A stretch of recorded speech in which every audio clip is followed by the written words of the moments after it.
Hey guys, here is lesson 11.7. Today's lesson is understanding volume. Today our essential question is how can you use unit cubes to find the volume of a rectangular prism? So we're going to go ahead and look at these. You're not always going to have the unit cubes, so you can't always rely on being able to count them. We are going to do some practices where they don't actually give you the unit cubes, and if you go think back to when we do math moves, sometimes we have the unit cubes, sometimes we don't. So just have that kind of in your mind as you're looking for the volume. So today for our Connect, it says you can find the volume of a prism, rectangular prism, by counting the number of unit cubes. Volume is the measure of the amount of space a solid figure occupies and measured in cubic units. So I'm going to underline this and I want you to do the same thing. Volume is the measure of the amount of space a solid occupies and it's measured in cubic units. So you're always going to measure volume in cubic units.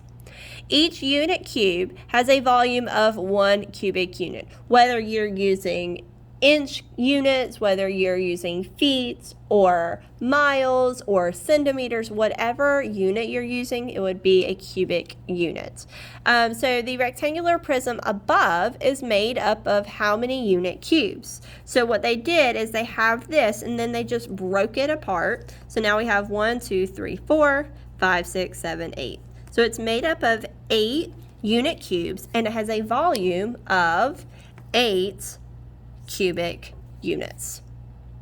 Okay, so now this bottom part, we're skipping this part. This is the part I want you to make sure you understand is finding the cubic units for the volume. This is just extra. If you have time, you can do this on your own, but we're skipping that for right now.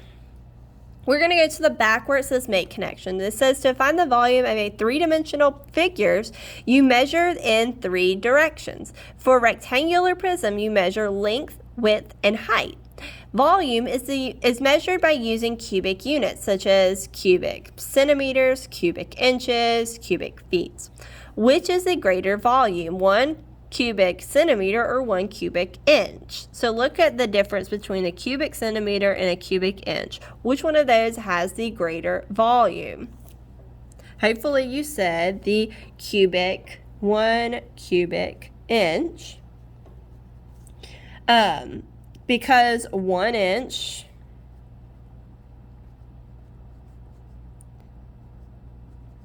is greater than 1 centimeter.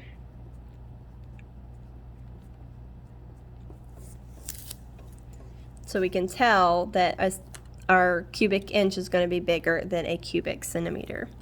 All right, the next part says find the volume of the prism if the cube represents 1 cubic centimeter, 1 cubic inch, and 1 cubic foot. So what they're saying is they're telling us that this is 3 units. So we're actually going to figure out what it would be if it was centimeters, if it was inches, or if it was feet.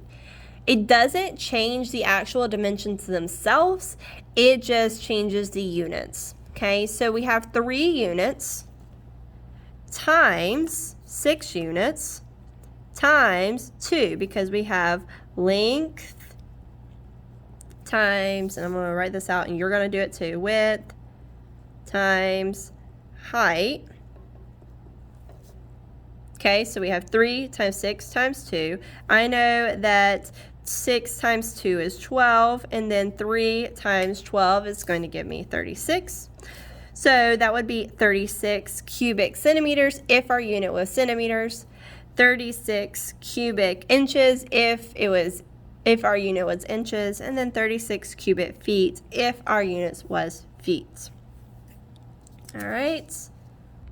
So this bottom part says, would the prism above be the same size if it were built with centimeter cubes, inch cubes, or foot cubes? No, it's not going to be the same if we did it. So if I built one with centimeters, one with cubic feet, and then one with cubic inches, they're all 3 going to be different because the cube is different, but they're all going to have the same dimensions. Just like we said before, they're all going to be 36, but we know that a cubic centimeter is smaller than a cubic inch or smaller than a cubic foot. So that rectangular prism would be smaller than something that was measured in cubic feet. Hopefully that makes a little bit of sense. All right, so we're going to go ahead and go to the next page, and we're actually going to find the volume. So this one, we have 4 and 3. So each cube is 1 cubic centimeter. So we have to find the volume in centimeters. So we have 4 times 4 times 3. I know that 4 times 3 is 12, and I know that 4 times 12 is 48. So our volume would be 48, but we need to figure out what unit are we using. So we go back and look at our units, and it would be centimeters. So it would be 48 cubic centimeters. Okay, hopefully this is easy because, like I said, we've been doing the math moves. It makes it a little bit easier. But again, take your time, do your best with some of these. No, do your best with all of them. Take your time with a little bit, some more of them. All right, so this one, each cube is 1 cubic inch, but I'm going to go ahead and find the volume. I know length times width times height. Okay, so I know that 3 times 2 is 6, and bring down my 4. 6 times 4 is 24. Now I have to figure out what cubic unit I'm using, and I go back right here. I see this is inches, so it would be 24 cubic inches. All right, let's go ahead, and I want you to do number 3 on your own, and then pause the video and then check your work.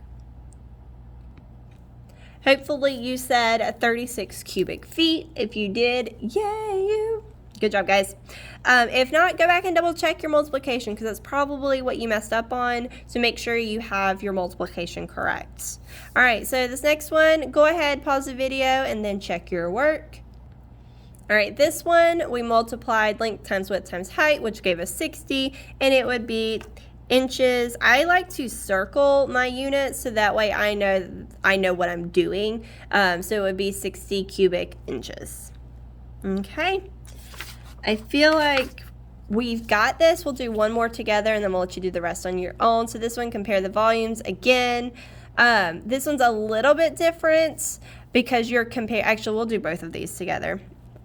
We're going to go ahead and find the volume of both of them and then compare them just like we did with yesterday's lesson. So we have 4 times 4 times 2. I know that 4 times 2 is 8. So now I'm going to bring down my 4. 4 times 8 is 32. So I have 32 cubic centimeters over here. And then I have 4 times 4 times 2. Looks like the same dimensions. So this is 8. This is 4. That's 32. 32 cubic inches. Now, they're two same things. But are they actually the same? No, because if we look right here, this is cubic centimeters and this is cubic inches. So hopefully you did not just put the equal sign because cubic centimeters is completely different from cubic inches. And if we look at that, which one of those is going to be bigger? Is an inch bigger or is a centimeter bigger? And hopefully you said centimeters. So if that is true, then you will put your less than sign right there in the middle. Okay, so let's go ahead and I want you to do number 6 on your own and then I want you to check your work. So go ahead and do number 6 and then check your work. All right, so hopefully, oh sorry, I can't see my work. Hopefully you got 108 cubic feet on this side and then 80 cubic feet on this side and we're comparing them. We know that they're the same unit, so it would be 108 cubic feet is greater than 80 cubic feet. Yay! Good job, guys. All right, so what I'm going to get you to do is I want you to flip to the back of this page. All right, so with this one, I'm trying to think. I want you to do number 9 for sure and number 10. And I'm actually, if you pull out your homework packet that we did yesterday. If you go to lesson 11.7, understanding volume, I want you to do number 2, 3, 4, 5, 6, and 7. These are going to be really good practices for you. And then 8 and 9 not 8 and 9, 1 and 2 on the back of that homework page. Okay, so go ahead and do those. More than likely, these are the ones that are going to be on the lesson check, but do all of them together or on your own, please. If you have questions, please, please, please come and ask me for help. That's why I'm here to help and support you, and I cannot if I don't know you need help. Okay, bye guys. Love y'all. Be safe. Ask questions, and I will see you later.